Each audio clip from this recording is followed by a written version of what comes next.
എല്ലാവരും ഇങ്ങോട്ട് നോക്കിൻ. കാസർഗോഡ് മുതൽ തിരുവനന്തപുരം വരെ പോകുന്ന ദേശീയപാതയിൽ 66 വിള്ളൽ കണ്ടെത്തി.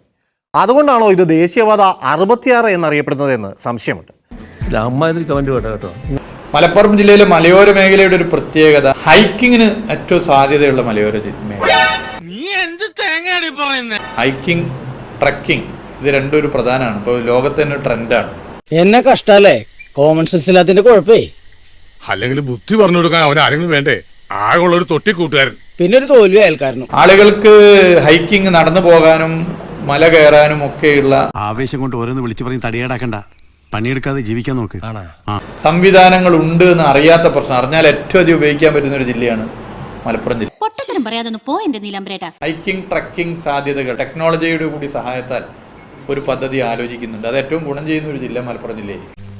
എന്റെ വേളാങ്കണ്ണി മാതാവേ, ഇവന് കുറച്ചു ബുദ്ധി ഉണ്ടായിരുന്നെങ്കിൽ മന്ദബുദ്ധി എന്നെങ്കിലും വിളിക്കായിരുന്നു. അതും ഇല്ലാതായി. ടെക്നോളജി ഉപയോഗിക്കലാണ് അടുത്ത പടി.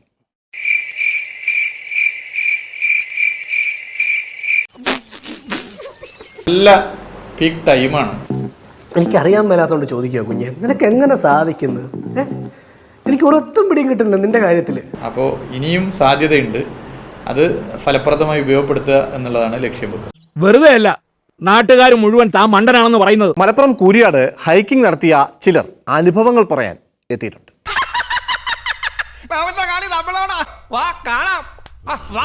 ഞാൻ നിങ്ങൾ വണ്ടി അവിടെ എത്തുമ്പോൾ അവിടെ നേരെ അവിടെ മുകളിൽ നിന്ന് ഇങ്ങനെ ഇടിഞ്ഞു വരികയാണ്.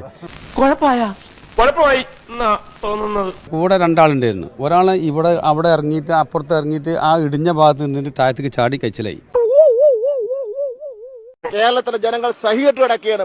ഈ ഖജനാവ് കാലിയായ കാരണം ഈ മന്ത്രിമാരൊക്കെ തന്നെ കൊള്ള നടത്തിയതിന്റെ അടിസ്ഥാനത്തിലാണ്. പൊളിഞ്ഞു വീഴുന്നത് റോഡും പാലും സൈഡ് ഭിത്തി മാത്രമല്ല, ഇതിനെ സംബന്ധിച്ചുള്ള മുഴുവൻ അവകാശവാദങ്ങളും കൂടിയാണ് ഇടിഞ്ഞു പൊളിഞ്ഞു വീഴുന്നത്. ഞാൻ എന്താ അതിൽ ചെയ്യാൻ പറ്റുക?